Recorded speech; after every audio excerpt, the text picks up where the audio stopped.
স্বাগত কিশোর নিবেদিত প্রযত্নে বাংলাদেশ। এই আয়োজনে আপনাদের সঙ্গে আছি আমি ফাহমিদা শম্পা।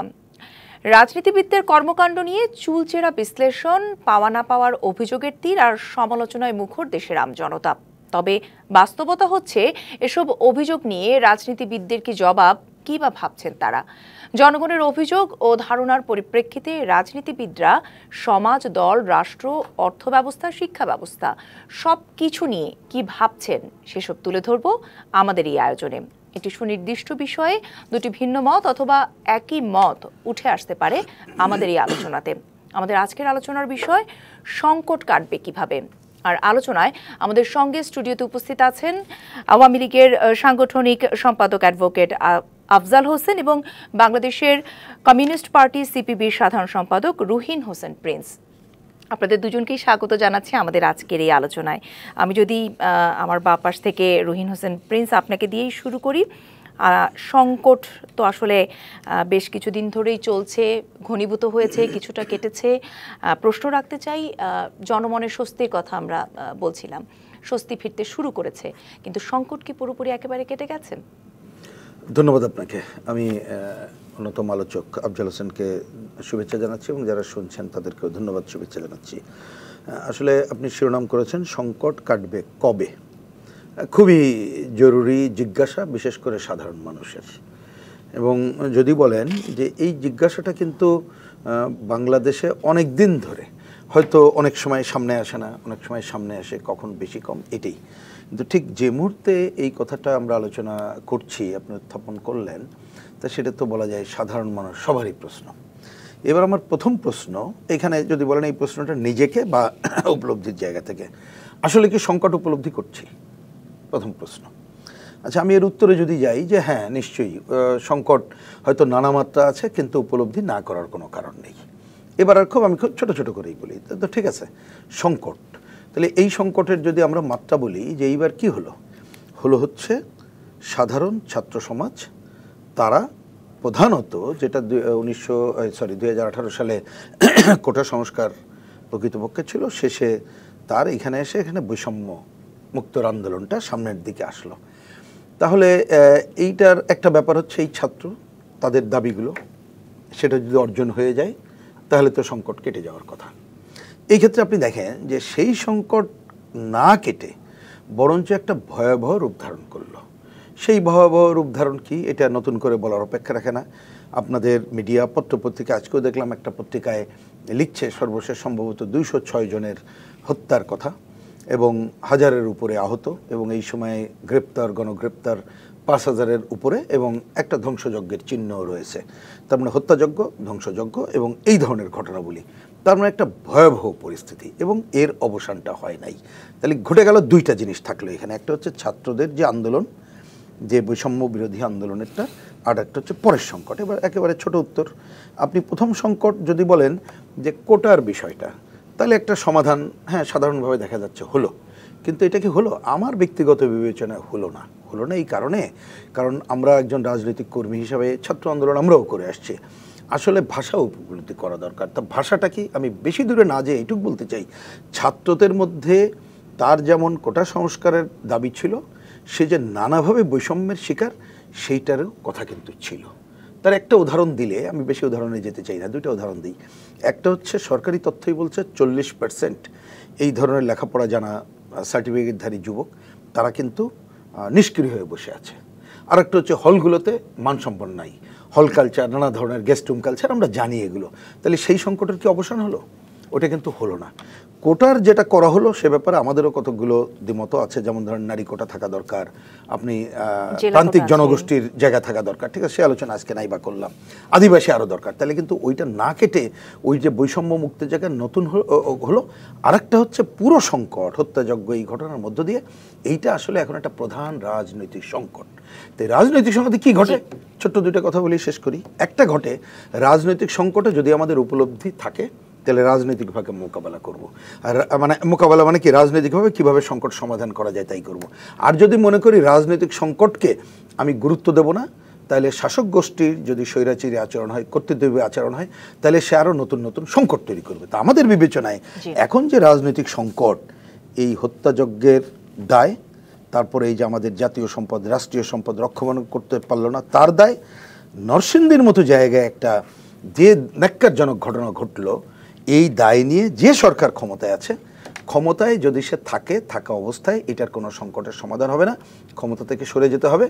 জনগণেরকে আরেকবার ভোটাধিকারের নিশ্চয়তা দিয়ে, অনেকদিন যেটা নাই, কিভাবে একটা ভালো ভোট করা যায়, নির্বাচন ব্যবস্থা সংস্কার করে ওই ধরনের একটা জায়গায় যতক্ষণ আমরা না যেতে পারছি, একটা জবাবদিহিতা পর্যায়ে যখন আমরা ক্ষমতাসীনদের আনতে না পারছি, ততক্ষণ আমি অন্তত পক্ষে এই সংকট কাটার কোনো সম্ভাবনা দেখছি না। জবাবদিহিতার প্রশ্ন তুলেছেন, কথা বলছেন, আমি সেই জায়গাটিতে যাবার আগে আমাদের সঙ্গে ক্ষমতাসীন দলেরই তো প্রতিনিধি আছেন অ্যাডভোকেট আফজাল হোসেন, তার কাছ থেকে একটু যেই প্রশ্ন দিয়ে শুরু করেছিলাম, আপনার দৃষ্টিভঙ্গিতে বিগত কয়েকদিন ধরে যা চলছে দেশে, এবং যেটি বলছিলেন যে সাধারণ মানুষও কিন্তু এখনো এই উত্তরটা খুঁজে ফিরছে যে স্বস্তি একটু একটু করে ফিরতে শুরু করেছে, কিন্তু সংকট কি পুরোপুরি কেটে গেছে বলা যাবে কিনা, আপনার পর্যবেক্ষণ কি বলেন? ধন্যবাদ আপনাকে, এবং আমার সাথে উপস্থিত এখানে এতক্ষণ কথা বললেন রুহিন হোসেন প্রিন্স এবং যারা আমাদের কথা শুনছেন। আসলে সংকট তো এই বাংলাদেশে আজকে নতুন না, সংকট সবসময় ছিল, এবং সেই সংকট উত্তরণ করেই বিশেষ করে আওয়ামী লীগ সরকার, বঙ্গবন্ধু কন্যা জননেত্রী শেখ হাসিনার সরকার সামনের দিকে এগিয়ে যায়। ৭৫ 15 আগস্টের মতো একটি ভয়াবহ সংকট বলেন, অথবা জাতির পিতার হত্যাকাণ্ডের মতো একটা রক্তাক্ত বেদনাবিধুর দিন মনে করেন সেই দিনের কথা। তারপরে দীর্ঘ বছর সামরিক শাসনের বাতাবলে এই বাংলাদেশ, এবং সেই সংকট তো ছিল, তার বিরুদ্ধেই তো আমরা সামরিক শাসন বিরোধী আন্দোলন করেছি, রুহিন হোসেন প্রিন্স ভাই সহ আমরাই তো রাজপথে ছিলাম।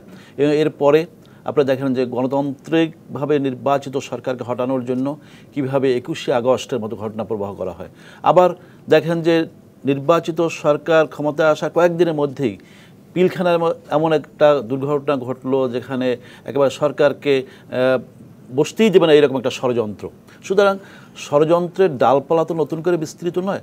এখন যেটা হলো যে এই যে ক্ষমতা পরিবর্তনের বিষয়টা একটু প্রিন্স ভাই সমস্ত আলোচনাগুলোর অনেকগুলোর সাথেই আমি একেবারে দ্বিমত করব না, কিন্তু শেষে যে আলোচনাটা করলেন, মানে আমি মনে করি যে মানুষের মনোজগতে কি এই মুহূর্তে এই বিষয়টি আছে যে বঙ্গবন্ধু কন্যা জননেত্রী শেখ হাসিনাকে এই মুহূর্তে তাকে সরিয়ে দিয়ে অন্য কাউকে বসার ভাবনায় কি আছে? তাহলে সেই ব্যক্তিটা কে? সেই রকম তো আমি দেখি না মানুষের মানে চিন্তা ভাবনার মধ্যে ওই জিনিসটা আছে। এখন ছাত্ররা তারা কি ক্ষমতা পরিবর্তনের জন্য এই আন্দোলনটা করেছে? তাও তো না। সুতরাং ছাত্রদের আন্দোলনের উপর ভর করে একটা গোষ্ঠী একটা ঘোলা পানিতে মাছ শিকার করার চেষ্টা করেছে। এখন কে কিভাবে কোন মাছটা ধরবে, কে বড়টা ধরবে, কে রুইটা ধরবে, কে মানে পুঁটি মাছটা ধরবে, এটা তাদের ব্যাপার, কিন্তু ষড়যন্ত্রটা ছিল।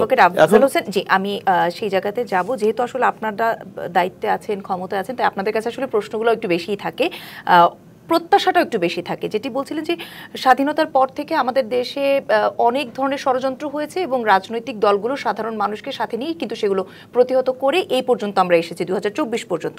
কিন্তু সবচেয়ে বেশি এবারের ধাক্কাটা এত বেশি কারণ এতগুলো প্রাণ আসলে এর আগে কখনো বলা হচ্ছে যে স্বাধীনতার পর এতগুলো প্রাণ একসাথে কখনো আমরা যেতে দেখিনি। এবং যেটি এই যে বারবার রাজনৈতিক বক্তব্য বা রাজনৈতিক দোষারোপের করে পাল্টাপাল্টি দোষারোপ করে কি আমরা যে এতগুলো মানুষের জীবন চলে গেল, পুলিশ গিয়েছে, রাজনৈতিক কর্মীদের গিয়েছে, সাধারণ মানুষের গিয়েছে, সেগুলো আসলে ঠেকানো যেত কিনা? বা না, আমি এখানে একটা কথা বলি যে আমি এই মুহূর্তে এ ব্যাপারে পাল্টাপাল্টি কোনো দোষ দেওয়ার রাজনীতিটা করছি না, বিশেষ করে এই টকশোতে বসে। আমি যেটা মনে করি বাস্তবতার নিখেই আমি কথা বলতে চাই। কথাটা এইটা যে আজকে দেখেন যে ছাত্রদের সকল দাবি মেনে নেওয়া হয়েছে, যা তারা চায় নাই তার চেয়েও বেশি তারা পেয়েছে, এবং 93% কিন্তু একেবারে মেধার ভিত্তিতে এখন নিয়োগ হবে, এবং বাকি থাকে 7%, সেখানে 5% মুক্তিযোদ্ধা, বাকি 3% অন্যান্য। তো আমি যেটা মনে করি, আমাকে একটু কথা বলতে দেন। তো আমি যেখানে বলছি যে এই যে আমার কথা হলো যে মানে তাদের দাবি দেওয়াটা মানে পূরণ করা হয়েছে, তাহলে এখনও মানে আন্দোলনটা চালিয়ে রাখার চেষ্টাটা কেন হচ্ছে?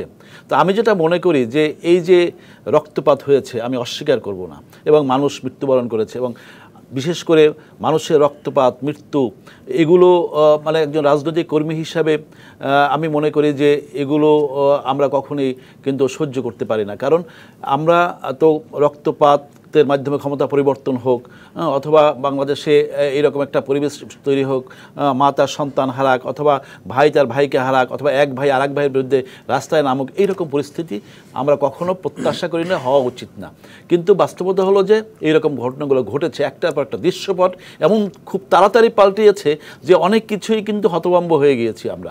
কিন্তু সেখানে যেটা বলতে চাই যে বঙ্গবন্ধু কন্যা জননেত্রী শেখ হাসিনা তিনি যে বক্তৃতা বললেন, যে আহ্বান জানালেন যে সুপ্রিম কোর্টের রায় আসবে এবং সেই রায়ের মাধ্যমে ছাত্ররা তাদের ন্যায্য দাবি বাস্তবায়ন দেখতে পাবে, এটা আমরা আশা করি। সুতরাং তার এই যে কথার মধ্যে মানে একটা কোর্টের আইন আদালত বিচার ব্যবস্থার প্রতি তার যে একটা আস্থা বিশ্বাস এবং মানুষের যে আস্থা বিশ্বাস থাকা উচিত, সেই রকম একটা জায়গা থেকে তিনি কথাগুলো বলেছিলেন এবং সেই রকম একটা পরিস্থিতি তৈরি হয়েছে, তার কথাটাই বাস্তবায়িত হয়েছে যে সুপ্রিম কোর্টের রায়ের মাধ্যমেই কিন্তু আজকের যে আমরা একটা স্বস্তির জায়গায় এসেছি, হ্যাঁ, সংকট হয়তো উত্তরণ আমরা করতে পারি নাই, কিন্তু স্বস্তির জায়গায় যে এসেছি সেটা কিন্তু ওই উচ্চ আদালতের মাধ্যমে এসেছে। তাহলে কি বঙ্গবন্ধু কন্যা জননেত্রী শেখ হাসিনা কি ভুল করেছিলেন? এবং সেই কারণে তিনি যখন আজকে সেদিনের মানে হতাহতের ঘটনা যারা আহত হয়েছে হসপিটালে গিয়েছিলেন, সেখানে কি বলেছেন যে আমি মানুষকে মানুষ হিসাবেই দেখি এবং যে দলেরই হোক সবাই কিন্তু চিকিৎসাটি পাবে এবং সেই পরিবারগুলো হয়তো তাদের মানে তাদের ক্ষতি পোষানো যাবে না, কিন্তু পরিবারগুলোর পাশে কিন্তু বঙ্গবন্ধু কন্যা জননেত্রী শেখ হাসিনা অতীতে যেমন ছিলেন, যে কোনো দুর্যোগ দুর্বিপাকে এখনও কিন্তু আছেন। একবার খেয়াল করেন যে এই যে এদেশে একেবারে কি বলে অগ্নি সন্ত্রাস করা হলো, নিকট অতীতের ঘটনা, সেই সময় যে শত শত মানুষকে পুড়িয়ে দেওয়া হলো, মানুষকে হত্যা করা হলো এবং সম্পদ বিনষ্ট করা হলো, সেই সময় সেই পরিবারগুলি আজকে কি অবস্থায় আছেন? যারা অগ্নি সন্ত্রাস করেছেন, সেই বিএনপি জামাত, তারা কি একবারও তাদের খোঁজ নিয়েছে? কেউ খোঁজ নেয় নাই। ওই খোঁজটা নিতে হয় কার? ওই বঙ্গবন্ধু কন্যা জননেত্রী শেখ হাসিনা। সুতরাং মানবতার নেত্রী হিসেবে মানে সমস্ত মানুষের পাশে কিন্তু তিনি থাকেন এবং তার যে মনোবেদনা কষ্ট, তার সাথে আমি মনে করি পুরো দেশ আজকে একাত্ম। আজকে আমাদের মানে উন্নয়ন অগ্রযাত্রার যেগুলো আমাদের মানে গর্বের অংশীদার, সেই মেট্রো রেল অথবা পদ্মা সেতু, এই যে জায়গাগুলা, সেখানে কিন্তু আঘাতটি এসেছে। আঘাতটি কেন এসেছে? বাংলাদেশের অগ্রযাত্রাকে থামিয়ে দিতে হবে। দেশ বিরোধী, আমি মনে করি এদের কোনো রাজনৈতিক পরিচয়, যেই পরিচয় থাকুক না কেন, আমি মনে করি যে এই পরিচয়ের বাইরেও তারা সন্ত্রাসী। এবং এই সন্ত্রাসী অপগোষ্ঠী কারা? তারা অতীতে তো মানে কি বলেছে, ওই যে চাঁদে সাইদিকে দেখা গেছে এবং সেই কথা বলে তারা কিন্তু তখন পুলিশ হত্যা করেছে, মানুষ হত্যা করেছে, অনেক কিছু করেছে। সুতরাং গুজব সৃষ্টি করে অনেক কিছু তৈরি করা যায়। প্রিন্স ভাই বললেন যে হয়তো সংকট উত্তরণের জন্য চেষ্টা, কিন্তু সংকট অতীতেও তো হয়েছে অনেক সংকট, কিন্তু সেই সংকট কি উত্তরণ হয়তো আমরা পরে করেছি, কিন্তু সংকট যখন এসেছে তখন কি ওটা কি কোনো সিগন্যাল দিয়ে আসে? তা তো আসেনি। সুতরাং আমরা যেটা মনে করি যে এখানে মাননীয় প্রধানমন্ত্রী তার যে বক্তব্য, সেই বক্তব্যকে ভুল ব্যাখ্যা দিয়ে এই যে গুটিবাজরা যারা বাংলাদেশের উন্নয়ন অগ্রগতি মানতে পারে না, তারা পিছনে থেকেই তাদের স্বরূপটা কিন্তু একটু পরে বেরিয়ে এসেছে। রাস্তায় কিন্তু পরে আমরা ছাত্র পাই নাই, তাদের পোশাক আশাক চলাফেরা এবং তাদের বয়স সমস্ত কিছুই এবং এইরকম ধ্বংসযজ্ঞ চালাতে পারে দেশের কোনো ছাত্র সমাজ এটা করতে পারে না, স্কুল কলেজের ছাত্ররা এটা করতে পারে না, বিশ্ববিদ্যালয়ের ছাত্ররা করতে পারে না, দেশপ্রেমিক মানুষ এটা করতে পারে না। সুতরাং এই কাজগুলো যারা করেছে তারা নিশ্চয়ই মতলববাজ এবং তারা ইতিমধ্যেই প্রমাণ করতে চেষ্টা করেছে, অপচেষ্টা করেছে যে তারা অনেক শক্তিশালী এবং সরকারও কিন্তু বিচার বিভাগীয় তদন্ত করছে, আইন শৃঙ্খলা বাহিনীও কিন্তু মাঠে তৎপর আছে, কারা আসলে এই জন্য দায়ী সেগুলো খুঁজে বের করবার জন্য। তবে আমি রুহিন হোসেন প্রিন্স আপনার কাছে একটু যেতে চাই, যেটি অ্যাডভোকেট আফজাল হোসেন বলছিলেন যে ছাত্রদের যে দাবি নিয়ে মূলত তারা শুরুতে এক দফা দাবি নিয়ে আসলে নেমেছিল যে কোটা সংস্কার করবার জন্য, সেই জায়গাটি এবং সবাই বলছেন যে যা তারা চেয়েছিল তার চেয়ে আসলে বেশি পেয়েছে এবং যেই 5%-এর কথা আসলে আমি তখন বলতে গিয়েছিলাম যে এটিও কিন্তু এখন আসলে খুব একটা কার্যকর না, কারণ সন্তান যদি পর্যন্ত হয়ে থাকে মুক্তিযোদ্ধার, সেটাও কিন্তু আসলে হ্যাঁ তার মানে থাকছে আসলে 3%-এর মতো, 2%। জি, তার মানে যা চেয়েছিল তার চেয়েও বেশি পেয়েছে। তারপরও আসলে যেই প্রশ্নটা উঠছে যে এখন কেন তাহলে তারা আন্দোলন থেকে সরে আসছে না বা সরে দাঁড়াচ্ছে না? না, আমি এর খুব সহজ উত্তর বুঝি। প্রথমে আমি বলেছি যে ভাষাটা অন্ততপক্ষে রাজনৈতিক কর্মী হিসাবে এক একজন এক একভাবে বুঝবে, আমরা যেটা বুঝেছি এবং সেটা বোঝার একটা বড় মাধ্যম ছিল তাদের বক্তৃতা বিবৃতির কিছু আর মিডিয়াতে। আমি তো মিডিয়াতে দেখেছি আন্দোলনের সময় তাদের একাধিক সমন্বয়ক এসে বলেছে কি, আমরাও বলেছিলাম যে ঠিক আছে কোর্টে এটা আছে, আপনি সেই কথা বলছেন, কিন্তু আপনার রাজনৈতিক সিদ্ধান্তটা জানান, তাহলে সংকটের সমাধান হবে। ওরা কিন্তু বলেছিল যে এটা কমিশন করার ঘোষণা দেন, তাহলে সংকটের সমাধানটা করা যাবে। তাহলে এই কাজটা যদি আগে হতো তাহলে কিন্তু এত সংকট বাড়তো না। তাহলে আপনি দাবির কথাটা বলতে পারতেন, এটা কিন্তু 1 নম্বর কথা। 2 নম্বর কথা, আমি তো বললাম যে আপনি যে অঙ্ক বললেন যে কারেক্ট অঙ্ক আপনি বলেছেন, তার মানে কোটা ব্যবস্থা নিয়ে যে সংকট, আমাকে যদি বলেন এই কথাগুলো মানে বলাটা এক একটা সময় তো বলতে হয়, এই জন্য আমরা হয়তো আজকে আর সামনে আনছিলাম না, কিন্তু বললাম যে আপনি কিন্তু পুরো সংকটটা কাটলো না, এটা একটা মনে রাখেন। কিন্তু প্রথমত হচ্ছে আমি আবার যেটা বললাম যে তাদের যে বঞ্চনা, আপনাকে তো পড়তে শিখতে হবে, এখন না করেন তাহলে ওর জন্য আপনি কি বলছেন, সেটা মর্যাদা পাচ্ছে কিনা, রুম কালচার অন্য জায়গাগুলোতে সংকট হচ্ছে কিনা, সেইটাকে যদি আপনি অ্যাড্রেস সময় মতো করতেন তাহলে হয়তো এই আলোচনা এতদূর আগাতো না। তাহলে আপনি তো সময় মতো না করে বরঞ্চ ছাত্রদের দাবি নতুন তো তারা যুক্ত হয়েছে। যেমন আমি যখন আপনাদের এখানে কথা বলছি, আমি জানি না ওদের ওই যে সমন্বয়ক নাহিদ কোথায় আছে, আমরা জানি না অনেকগুলো সমন্বয়ক কোথায় আছে, তারা এসে যে বিবৃতি দিচ্ছে তাদের ধরে নিয়ে যাওয়া হয়েছিল, ফেলে রাখা হয়েছিল। আজকে একটু আগে আমাদের কাছে ফোন আসলো, যদিও সত্য মিথ্যা জানি না, যে অনেককে নাকি খুঁজেও পাওয়া যাচ্ছে না। তাহলে আপনারা তারা যেমন ডিমান্ডের ক্ষেত্রে একটা বলতেছে মামলা প্রত্যাহার করতে হবে, ন্যায্য, আমরা সাপোর্ট করি। তারা বলছে স্কুল কলেজ খুলে দাও, তারা বলছে যাতে করে এই আন্দোলন ছিল বলে প্রতিহিংসার শিকার যাতে না হয় সেই ব্যবস্থাগুলো করো, এবং তারা কিন্তু 8 দফা দাবি করেছে, আরও অনেকগুলো দাবি আছে। তাহলে এই দাবিটা এখন যুক্ত হচ্ছে। তা আপনি যদি ছাত্রদের পুরো দাবির কথা বলেন তাহলে তো এই দাবি সহ তো এগুলো তো মানা হচ্ছে না। তাহলে আপনি যদি এইটা মানেন তাহলে আমি বলবো যে ছাত্রদের বিষয়টা আপনি হয়তো ফয়সালা করতে পারলেন, কিন্তু আপনাকে ফয়সালা করতে হবে এতগুলো হত্যাযজ্ঞ সহ। এখন এইটা যে একটা রাজনৈতিক সংকট সামনে আসছে, রাজনৈতিকভাবে এর আপনি কি সমাধান করবেন, তাহলে জিনিসটা কিন্তু শুধু ছাত্র জায়গায় নাই, এটা চলে আসছে এখন একটা রাজনৈতিক সংকট। সেই সংকটগুলো কিভাবে আসলে মোকাবেলা করা যেতে পারে, এবং সেটিকে শুধু একমাত্র মানে আওয়ামী লীগই করবে নাকি দেশের সমস্ত রাজনৈতিক দল যারা আছে সবাই বসে একসাথে সেটির একটি পথ বের করবে, সেই আলোচনা শুনবো আপনাদের কাছ থেকে বিরতির পর ফিরে এসে। কিশোর নিবেদিত প্রযুক্তি বাংলাদেশ অনুষ্ঠানের সময় হয়েছে একটি বিরতির, ফিরছে একটু পর। আমন্ত্রণ আরও একবার কিশোর নিবেদিত প্রযত্নে বাংলাদেশ আয়োজনে। আজ আমরা কথা বলছি সংকট পুরোপুরি কাটবে কিভাবে, আর আলোচনা আমাদের সঙ্গে স্টুডিওতে আছেন আওয়ামী লীগের সাংগঠনিক সম্পাদক অ্যাডভোকেট আফজাল হোসেন এবং বাংলাদেশ কমিউনিস্ট পার্টি সিপিবির সাধারণ সম্পাদক রুহিন হোসেন প্রিন্স। বিরতিতে যাবার আগে রুহিন হোসেন প্রিন্স আসলে অনেকগুলো সমীকরণের কথা বলছিলেন, সেই জবাবগুলোই আসলে আপনার সঙ্গে একটু অ্যাডভোকেট আফজাল হোসেন মিলিয়ে নিতে চাই। বলছিলেন আগের অংশে যে ছাত্রদের যা দাবি ছিল তার চেয়েও বেশি আসলে পেয়ে গেছে তারা, তারপরেও কেন চালিয়ে নিচ্ছে। কিন্তু রুহিন হোসেন প্রিন্স বলছিলেন যে না, তাদের তো আরো অনেকগুলো দফা দাবি আছে, এখন আবার যুক্ত হয়েছে, এবং তাদের নিরাপত্তার একটা ব্যাপার আছে, এখনো শিক্ষা প্রতিষ্ঠানগুলো খোলেনি। সেই বিষয়গুলো নিয়েও এখনো আসলে আলোচনায় তাদের সঙ্গে বসার বা কথা বলার মতো মন মানসিকতা বা চিন্তা ভাবনা সরকারি দলের আছে কিনা। দেখুন, আমরা তো সবসময় আলোচনায় বিশ্বাসী ছিলাম, এবং যখন তারা বলছিলেন যে একদিন আলোচনা হতে পারে, তখন কিন্তু প্রধানমন্ত্রী অফিস একদম প্রস্তুত ছিল এবং আলোচনাটি হবে এবং সেখান থেকে একটা সিদ্ধান্ত বেরিয়ে আসবে। কিন্তু বাস্তবতা হলো যে সেটি হলো না। কিন্তু একেবারে মাননীয় প্রধানমন্ত্রী যে আলোচনা করার জন্য উদ্গ্রীব ছিলেন, তার পক্ষ থেকে 2জন মন্ত্রীকে দায়িত্ব দেওয়া হলো, সমস্ত কিছুই তো আমরা জানি। কিন্তু মানে ঘটনা যেটা ঘটাবার যারা প্রস্তুত ছিল তারা আসলে ছাত্রদেরকে ওই জায়গাটায় আসতে দেননি, এবং সে আসতে না দেওয়ার কারণেই কিন্তু ঘটনাগুলো খুব তাড়াতাড়ি ঘটতেছিল। এখন যেটা হলো যে আপনি খেয়াল করবেন যে ক্যাম্পাসে ছাত্রলীগ এবং যারা আন্দোলন করছিল তারা কিন্তু এক ধরনের সহাবস্থান ছিল। এমনকি ক্যাম্পাস থেকে বের হয়ে মিছিল যখন শাহবাগের যে যাচ্ছিল স্রোতের মতো, তখনও কিন্তু পুলিশের যে আচরণ সেটিও ছিল অত্যন্ত মানে তারা কিন্তু কোনো রকম তাদেরকে দমন করার জন্য কোনো ব্যবস্থা গ্রহণ করে নাই। কিন্তু তারপরে আপনি দেখেন যে যারা এই ঘটনাগুলো তৈরি করলো, কিভাবে আমাদের মানে স্থাপনাগুলো ধ্বংস করলো, এবং সেই জায়গায় আমি তো আগেই বলেছি যে ছাত্রদেরকে আমরা সেই জায়গায় বিশ্বাস করি না তাদের দিয়ে কাজগুলো হয়েছে। মানে একটা পর্যায়ে কিন্তু ছাত্ররা ঘরেও চলে গিয়েছে, কিন্তু মাঠে কারা রইল, এবং সেই যারা মাঠে রইল তারাই তো বিএনপি, জামাত, শিবির, ছাত্রদল, সারা বাংলাদেশ থেকে তারা ঢাকা শহরে জড়ো হয়েছে এবং তাদের নেতৃত্ব দিয়েছে পিছনে থেকে একেবারে তারেক জিয়া সহ এই সকল মানে একেবারে সেই জায়গা। আমরা আসলে ঘটনা প্রবাহগুলো সবাই মোটামুটি এই কদিনে দেখেছি জেনেছি জি যেটি বলছিলেন মোটামুটি সংকটটা আসলে রাজনৈতিক সংকট, শিক্ষার্থীদের একটু অরাজনৈতিক আন্দোলনকে রাজনীতিকীকরণ শেষ দিকে করে, যেটা আপনারা আসলে বলবার চেষ্টা করছেন, এবং এর পিছনে বিরোধী দল বিশেষ করে বিএনপি জামাত এরা আছে। কিন্তু প্রশ্ন হচ্ছে যে আপনাদের মতো এত পুরনো, এত অভিজ্ঞ, যারা রীতিমতো অতীতেও বহুবার এই ধরনের ষড়যন্ত্র মোকাবেলা করতে পেরেছেন, এবার এসে একদম এত বলছিলেন যে সংকট সিগন্যাল দিয়ে আসে না, কোনো সিগন্যালই বুঝতে পারলেন না কেন? আপনাদের দলেরও কি তাহলে যেটি বলা হচ্ছে যে আত্মশুদ্ধি বা নিজেদের আবার আরেকবার আয়নায় দেখার কথা, সেগুলোই কি তাহলে আরেকবার নতুন করে সামনে আসলো? না, ঠিকই, মানে প্রত্যেকটি ঘটনাই তো আমাদেরকে নতুন একটা অভিজ্ঞতা আমরা মধ্য দিয়ে আমার সামনে এগোতে হয়, এবং সেই ক্ষেত্রে আমরা তো আমাদের দলের সাধারণ সম্পাদক সাথে আমরা কিন্তু প্রতি মুহূর্তে বসছি।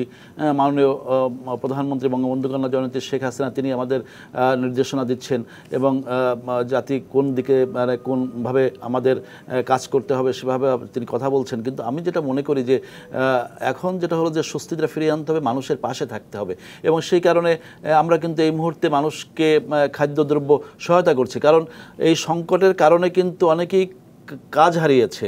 একটু আগে প্রিন্স ভাই অফ এয়ারে বলছিলেন যে বিভিন্ন শিল্প প্রতিষ্ঠান সেখানে কাজ বন্ধ, সেখানে মানুষের কষ্ট আছে। সুতরাং সেই কষ্ট লাঘবের জন্য আমাদেরকে পাশে দাঁড়াতে হবে। তবে এটি আসলে বলবেন কিনা যে রাজনৈতিক যে সংকটটা তৈরি হয়েছিল সেটা আসলে আপনারা আওয়ামী লীগ রাজনৈতিকভাবে মোকাবেলা করতে ব্যর্থ হয়েছেন? এখন আপনি তো এই প্রোগ্রামের নামটা কি প্রযত্নে বাংলাদেশ। এখন এই যে বাংলাদেশ সমস্যাটা বাংলাদেশ বিরোধী শক্তির সাথে, এখানে তো রাজনীতি না, আমাদের স্বাধীনতা মানবে না, সার্বভৌমত্ব মানবে না, মুক্তিযুদ্ধের চেতনা মানবে না। তা না হলে আপনি দেখবেন যে এই মুক্তিযুদ্ধের বিভিন্ন স্লোগানকে নিয়ে মানে এক ধরনের কুৎসা করা হয়।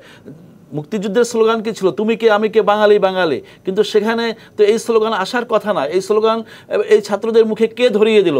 নিশ্চয়ই কোনো মতলববাজ ধরিয়ে দিল, এবং তারাই তো আজকে এখানে এরকম ঘটনা করে আমাদের জাতীয় সঙ্গীতকে বিতর্কিত করার বারবার চেষ্টা করা হয়েছে। এবং আর একটা জিনিস হলো যে এই যে সংকট উত্তরণের যে পথ, আমি যেটা মনে করি যে আজকে সংকট উত্তরণ আমরা তখনই করতে পারবো যখন যারা এই কাজগুলো করে আইনানুগভাবে তাদের যদি সমুচিতভাবে আইনের প্রক্রিয়ার মধ্যে আনা যায়, এবং মানে যারা আমাদের এই প্রতিষ্ঠানগুলো ধ্বংস করেছে, মানুষ হত্যা করেছে, খুন খারাপি করেছে, অথবা পিছনে থেকে এইরকম একটা অপকর্ম করেছে, বিচারের আওতায় আনতে হবে। এবং আরেকটা জিনিস হলো সবাই দেশপ্রেমিক নাগরিক যারা, তাদেরকেও দায়িত্বশীল আচরণটি করতে হবে। আমাদের দেশটা তো আমাদের সকলের। এখানে কিন্তু আমি আবারও ফিরবো আমি রুহিন হোসেন প্রিন্সের কাছ থেকে, যেটি বিরতিতে যাবার আগে বলছিলেন বারবার যে সংকটটা রাজনীতির, এবং আপনারা যারা ভিন্ন ভিন্ন মতের রাজনীতি করেন, সবাই তো আসলে দেশের জন্য রাজনীতি করেন। এখন আওয়ামী লীগ যেহেতু ক্ষমতায় আছে, দীর্ঘদিন ধরে আছে, তাই তাদেরকে আসলে প্রশ্ন বেশি করা হচ্ছে। কিন্তু রাজনৈতিক সংকট কি একা আওয়ামী লীগই পারবে মোকাবেলা করতে, নাকি সব রাজনৈতিক দলগুলোকে আরেকবার বসার তাগিদ আপনার অনুভব মনে করেন? আচ্ছা, এবার এটারও আমি খুব সহজ হিসাবের মধ্যে আমরা চলে আসি যে আসলে যদি আমরা জাতীয় সংকট একটা মনে করি, আমি ইচ্ছা করে এই শব্দটা ছুড়ে দিলাম আর কি, তাহলে তো এই ধরনের ঘটনায় দেশের রাজনৈতিক অঙ্গনের দলগুলোকে একসাথে বসা দরকার। আর রাজনৈতিক অঙ্গনের দলগুলো বলতে এটা কমিউনিস্ট পার্টি এবং বামদের পক্ষ থেকে পরিষ্কার বলে রাখি, ৭১-এর ঘাতক দল বাদ, তাদেরকে আমরা হিসাবের মধ্যে রাখি না। মানে আমি যারা যুদ্ধ অপরাধী আমাদের বিরুদ্ধে ছিল ওই শক্তি বাদ দিয়েই কিন্তু আমরা বলি, এটা প্রতিবারই বলা হয়েছে, যদিও দুর্ভাগ্য তাদের রাজনীতি এখনও নিষিদ্ধ করা হয় নাই, সেটা অন্য আলোচনা। তাহলে তাদের বাদ দিয়ে তো বসলে আপনি একটা পাইতেন, তাহলে সেই পরিবেশ কি বাংলাদেশে আছে? নাই তো। হতো কোনটা? যদি আপনি ধরতেন প্রথমত যে একটা জনগণের ভোটে নির্বাচিত সরকার ক্ষমতায় থাকতো, তাহলে আপনি একটা হতে পারতো কি যাচ্ছে একটা ঘটনা ঘটছে, যে সরকার ক্ষমতায় আছে সে প্রকৃতপক্ষে একটা দায়িত্বশীল আচরণ করছে, কিন্তু সেই দায়িত্বশীল আচরণের পরে সংকট আরো গভীর হয়েছে। তাহলে অন্ততপক্ষে এই দুইটা জায়গা থাকলে কিন্তু ওই সুযোগটা সৃষ্টি হতো। এখানে দুইটাই নাই। প্রথমটা আর ব্যাখ্যা করার দরকার নেই, দ্বিতীয়টা বলি।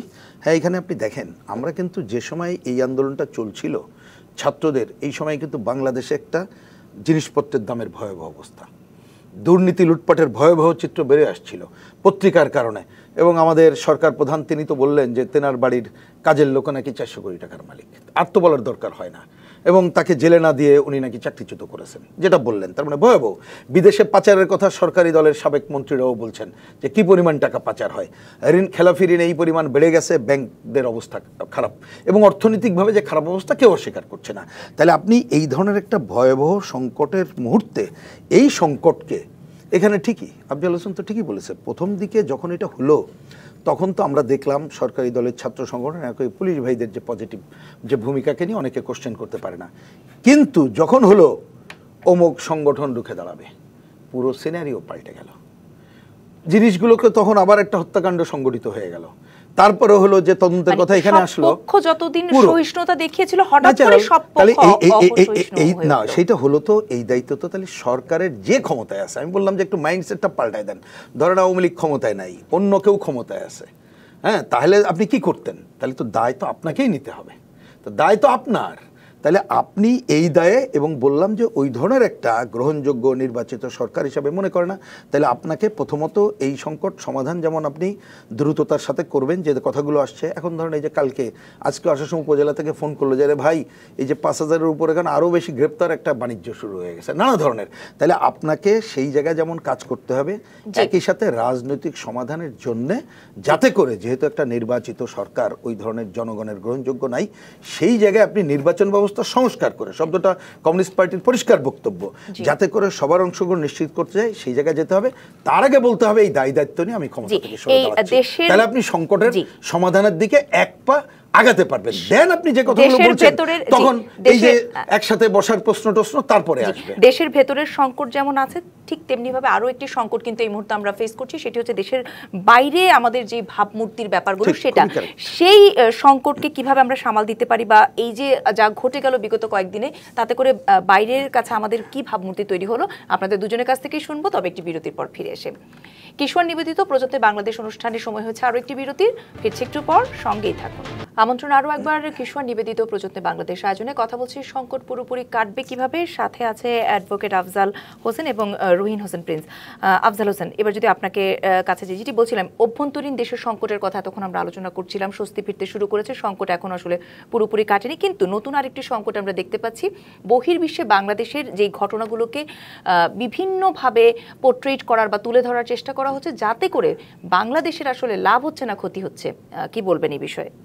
না, বাংলাদেশটাকে নিয়ে তো একটা ষড়যন্ত্র আছেই, এবং এটা দেশে বিদেশে বিস্তৃত, এবং সেই জায়গা থেকে আপনি খেয়াল করবেন যে এই দেশে এই যে ঘটনা প্রবাহ ঘটলো এবং একেবারে হত্যাযজ্ঞ হলো, সম্পদ বিনষ্ট হলো, এর আগেই কিন্তু একেবারে স্টেট ডিপার্টমেন্ট থেকে যে মুখপাত্র 2 জন বাংলাদেশে মৃত্যুবরণ করেছে সেই কথাটি আমরা জানতে পারলাম, এবং যার কোনো ভিত্তি বাংলাদেশে নাই, এবং তার প্রতিবাদ করা হলে আমাদের পররাষ্ট্র মন্ত্রণালয় থেকে। যাই হোক, মানে ষড়যন্ত্র আছে। এখন আপনি কি বলবেন, এই যে আজকে রাত 11:30টার সময় অলিম্পিকের উদ্বোধন হবে, এবং তার আগেই আপনি দেখেন যে সেখানে রেল নেটওয়ার্কের উপরে ব্যাপক হামলা হলো, এবং এই যে লক্ষ লক্ষ মানুষের যে ভোগান্তিটা, আপনি কি মনে করেন যে বাংলাদেশের মানুষ কি এখন বলবে যে ফ্রান্সে ভাবমূর্তি নষ্ট হলো আমাদের কাছে? এখন ভাবমূর্তির বিষয়টা ভিন্ন। এখন আমি তো আগেই বলেছি যে দেশবিরোধী শক্তি, অপশক্তি, জঙ্গিবাদ, মৌলবাদ, যারা বাংলাদেশটাকে মানে এই যে মুক্তিযুদ্ধের মাধ্যমে অর্জিত যে বাংলাদেশ, সেই বাংলাদেশটাকে তারা চায় না, বাংলাদেশটাকে ব্যর্থ করে দিতে চায়। এবং বঙ্গবন্ধু কন্যা জননেত্রী শেখ হাসিনা যখন উন্নতি অগ্রগতির দিকে দেশটাকে নিয়ে যাচ্ছেন, সেই ক্ষেত্রেই কিন্তু এই সংকট তৈরি করার জন্য তারা চেষ্টা করছে। প্রিন্স ভাই বারবার বলার চেষ্টা করছেন, ভোটের বিষয়টি নিয়ে আনার চেষ্টা করছে, কিন্তু আমি যেটা মনে করি যে বর্তমান বঙ্গবন্ধু কন্যা জননেত্রী শেখ হাসিনা যে আওয়ামী লীগ সরকার, এই সরকার তো বাতাসের উপরে ভর করে আসে নাই। এই সরকার কিন্তু মানে সাংবিধানিকভাবেই এই সরকার আসছে। এখন যারা ভোটে অংশগ্রহণ করে না, তাদেরকে আপনি অংশগ্রহণ কিভাবে করাবেন? এখন কাউকে তো জামায়াত করে আপনি এনে নির্বাচনে দাঁড় করাতে পারবেন না।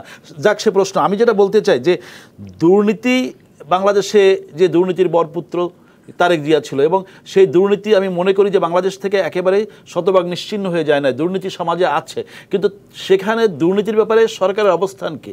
সরকারের পক্ষ থেকে কিন্তু বারবার বলা হচ্ছে যে দুর্নীতিতে জিরো টলারেন্স, এবং মাননীয় প্রধানমন্ত্রী যখন তার বাসার একজন কর্মচারী অথবা নিয়ে কথা বলেন, তখন কিন্তু মনে করতে হবে যে তিনি কাউকে ছাড় দেন না, এবং সেই কারণে তিনি স্পষ্ট ভাষায় বলতে পারেন। এবং এটি কিন্তু অতীতে কোনো সরকারের সময় আমরা এইরকম দুর্নীতিবাজদের চেহারা কিন্তু সামনে আনতে আমরা দেখি না। আমরা চেহারাটাই সামনে দেখছি, কিন্তু তারা কিন্তু ধরাছোঁয়ার বাইরেই রয়ে যাচ্ছে। পিকে হালদার থেকে শুরু করে যদি বলি, সবাই কিন্তু আসলে কাউকে আমরা নামগুলোই শুনতে পাই, শুধু অঙ্কগুলোই দেখতে পাই, কিন্তু একেবারে যে ধরে সেই টাকাগুলো ফেরত আনা, যেগুলো পাচার হয়ে গেছে, বা ব্যবস্থা নেওয়া, সেই শান্তির জায়গাটা তো পাই না। আমি আপনাকে আশ্বস্ত করে বলতে চাই যে আওয়ামী লীগ সরকার এই কাজটি করবে এবং করছে, এবং হয়তো অনেক জিনিস আমাদের সামনে আসে না, কিন্তু আমরা কিন্তু এই ব্যাপারে নিশ্চুপ না। আমরা কিন্তু বঙ্গবন্ধু কন্যা শেখ হাসিনার সরকার কিন্তু যে কোনো দুর্নীতি সেটা মূলোৎপাটন করার চেষ্টা করে। এবং দুর্নীতি এর আগে আপনি দেখেন যে পদ্মা সেতু নিয়ে দুর্নীতি একটা তকমা লাগানোর চেষ্টা করেছিল বিশ্বব্যাংক সেখান থেকে, কিন্তু দুর্নীতি কি প্রমাণ করতে পেরেছে? পারেনি। পদ্মা সেতু আজকে দৃশ্যমান। সুতরাং বাংলাদেশটা নিয়ে ষড়যন্ত্র আছে, ষড়যন্ত্র চলবে, কিন্তু আমরা আমাদের জায়গা থেকে যে কথাটি বলতে চাই। একেবারে সময় শেষ, আপনার জন্য শুধু এক লাইনে একটু উত্তর চাবো। যেই যে ঘটনা প্রবাহগুলো অতীতে এই বিগত কয়েকদিনে ঘটে গেল, সেখান থেকে বড় রাজনৈতিক দায়িত্বশীল রাজনৈতিক দল হিসেবে আপনাদের শিক্ষা নেওয়ার কোনো কিছু আছে কিনা, যদি এক লাইনে বলতেন। না, আমরা সবসময় সমস্ত ঘটনা থেকে শিক্ষা গ্রহণ করি, এবং আমরা মনে করি যে এই ঘটনা যাতে বাংলাদেশে আর না ঘটে তার জন্য আমাদের সজাগ থাকতে হবে, এবং আমাদের প্রত্যেক এলাকায় যারা মুক্তিযুদ্ধের পক্ষে শক্তি সাধারণ মানুষ, তাদের প্রতি আমাদের আস্থা বিশ্বাস আছে। এবং বঙ্গবন্ধু কন্যা জননেত্রী শেখ হাসিনা আজকে কিন্তু বারবার বলছেন, গতকালকে বলেছেন, এই বিচারের ভার আমি সাধারণ মানুষকে দিলাম। এবং এর অর্থ হলো এই যে মানুষকেই কিন্তু এগিয়ে আসতে হবে এই জঙ্গিবাদী এই গোষ্ঠীর বিরুদ্ধে, এই মৌলবাদী গোষ্ঠীর বিরুদ্ধে, এবং এই যারা সন্ত্রাস ধ্বংস করে, এবং যারা রাজনৈতিকভাবে বিএনপি জামাত যারা এখান থেকে ঘোলাপানিতে মাছ শিকার করে যারা ক্ষমতায় যাওয়ার দুঃস্বপ্ন দেখেছিল, আমি মনে করি তাদের বিরুদ্ধে রাজনৈতিক প্রতিরোধটা গড়ে তুলতে হবে। একদম বার্তা পরিষ্কার। আমি রুহিন হোসেন প্রিন্স, আপনার কাছে একই দুটো প্রশ্ন। তবে প্রথম প্রশ্ন যেটি, যে এই যে দেশের বাইরে বাংলাদেশের যেই ভাবমূর্তিটা তৈরি হচ্ছে এখন এই ঘটনা প্রভাবগুলো নিয়ে, তাতে করে আসলে লাভকার হচ্ছে বা ক্ষতিকার হচ্ছে? হ্যাঁ, আমি নিশ্চয়ই ওই কথা দিয়ে আমি শেষ করি। তার আগে যেটা আপনি বলে গেছিলেন সেটা আমি জানি, পরে আপনি প্রশ্ন করবেন, সেটাকে আগে একটু ছোট করে উত্তর দিয়ে ওইটাই আমি শেষ কথা বলি। প্রথম কথা মনে রাখা দরকার, একজন রাজনৈতিক দলের কর্মী হিসাবে বা রাজনৈতিক দল হিসাবে এক একটা ঘটনা নিশ্চয়ই যার যার মতো করে মূল্যায়ন করে আগাবে, সেটা আমরাও এটা দেখব। কিন্তু এবারের ঘটনা কিন্তু শেষ হয়ে যায়নি, এটা হচ্ছে প্রথম কথা। মূল্যায়নটা হয় একটা ঘটনা শেষ হয়ে গেলে নতুন পর্বের সূচনার সময়, এটা কিন্তু এখনও চলমান। সুতরাং চলমান যে ছাত্ররা জীবন দিয়েছে তাদের অধিকার প্রতিষ্ঠার লড়াইয়ের জন্য, সেই অধিকার প্রতিষ্ঠার লড়াই যার যার জায়গা থেকে এটা এগোয় নেওয়ার মধ্য দিয়েই তাদের প্রতি শ্রদ্ধা নিবেদন করতে হবে। সেটা হচ্ছে আরও একটা বড় ব্যাপার। আর হচ্ছে অন্যান্য বিষয় শিক্ষা নিয়ে আগাতে হবে, এই একটা। আরেকটা বড় শিক্ষা হচ্ছে, এটা মনে রাখতে হবে সবার জন্যে, দম্ভ, অহমিকা, মানুষকে উপেক্ষা করা, মানুষকে মর্যাদাহীন করা, এইটা যদি করে রাখি, কোনো না কোনোভাবেই এর একটা রিটার্ন হয়। এই রিটার্নটা খুব খারাপভাবে হয়। এটা যার যার মতো করে শিখতে হবে। এবার আসি, এখানে আপনি যে প্রশ্নটা এখন আনলেন যে বিদেশের কথা, এটা মনে রাখা দরকার। এটা এখন না, যেমন আমি প্রসঙ্গ করে আমাদের পার্টির দিক থেকে আমরা কিন্তু বহুদিন ধরে বলে আসছি যে বাংলাদেশকে যদি পুরো সংকটের সমাধান করতে হয়, তাহলে 4টা শত্রু মোকাবেলা করে আগাতে হবে। তার একটা হচ্ছে গণতন্ত্রহীনতা, একটা লুটপাটতন্ত্র, একটা সাম্প্রদায়িকতা, আর একটা হচ্ছে সাম্রাজ্যবাদ এবং আধিপত্যবাদী শক্তি। তেমন অন্যটা আলোচনা না করে লাস্টেরটা বলি। তাহলে এখন দেখেন, বাংলাদেশটা এমন একটা জায়গা আমরা আছি, ভূ রাজনৈতিক কারণে আমাদেরকে অনেক সময় চেরাচেপটা করতে চায়। কারণ আমাদের এইখানে বিশাল জনগোষ্ঠী আছে, এখানে কিন্তু অজস্র সম্পদ আছে। আমাদের এখানে ভূ রাজনৈতিক কারণে তার প্রয়োজনও আছে, এখানে বঙ্গোপসাগর অন্যান্য জায়গাগুলো আছে। সুতরাং আমাদেরকে নিজের স্বার্থ রক্ষা করে এই জায়গাটা তো ভূমিকা পালন করতে হবে। তা সেই ভূমিকা পালন করতে গেলে একটা দেশের জন্য একটা অন্যতম কাজ কি জানেন? ছোট দেশ কিউবা অনেক কষ্টে আছে, কিন্তু মানুষ কিন্তু ঐক্যবদ্ধ আছে। এটা কেন? তার স্বাধীনতা সার্বভৌমত্ব রক্ষায় জনগণকে ঐক্যবদ্ধ তারা করে রাখতে পারছে। তাহলে আপনি এই ধরনের অপশক্তি মোকাবেলা করতে গেলে, আপনি যদি জনগণের মধ্যে ঐক্য না থাকে, আপনাকে যদি যার যার সুবিধা মতো ব্যবহার করে, তাহলে এই অপশক্তি সুযোগ পেয়ে যায়। তাহলে এই সাম্রাজ্যবাদী শক্তি আছে, আমার পাশের আধিপত্যবাদী শক্তি আছে, তারা কিন্তু তাদের অর্থনৈতিক, রাজনৈতিক নানা কারণেই আমাদের উপর আধিপত্য বিস্তার করতে চাইবে। আর নিশ্চয়ই যারা এই যে শুধুমাত্র ক্ষমতাশ্রয়ী রাজনীতি করে, যাদের কাছে মানুষ প্রধান না, তারা তো তার মতো ব্যবহার করতে চাইবে। সুতরাং এই জায়গায় খুব কেয়ারফুল থেকে যদি আমরা আগাতে না পারি, তাহলে আর একটা ক্ষতিকর কাজ করব। এখন যে বাংলাদেশের সংকটের মুহূর্তে আছি, রাজনৈতিকভাবে আমরা যদি সংকট সমাধানে ব্যর্থ হই, তাহলে আমরা আমাদের বুঝি এই যে সাম্রাজ্যবাদী আধিপত্যবাদী শক্তির কথা করলাম, তারা কিন্তু আমাদের উপরে হস্তক্ষেপের প্রবণতা বাড়িয়ে দেবে, যা আমাদের চলমান সংকটকে আরো গভীর করবে, যেটা আমাদের মোটেই কাম্য না। তার মানে শুধু দেশের মানুষকে ঐক্যবদ্ধ না, রাজনৈতিক দলগুলোকেও বিভেদ ভুলে কিন্তু এক হবার মতো পরিস্থিতি এখন অনেকটাই তৈরি হয়েছে। অনেক অনেক ধন্যবাদ। সেটা যদি ক্ষমতাসীনরা সেরকম জায়গায় বললাম যে দাবিগুলো বললাম সেইটা নিয়ে যদি করে। জি, অনেক অনেক ধন্যবাদ আজকের আলোচনায় স্টুডিওতে আমাদের সঙ্গে উপস্থিত হবার জন্য এবং যোগ দেবার জন্য। আজ এখানেই শেষ করছি। কিশোর নিবেদিত প্রযত্নে বাংলাদেশ। ডিবিসির সঙ্গেই থাকুন 24 ঘন্টা।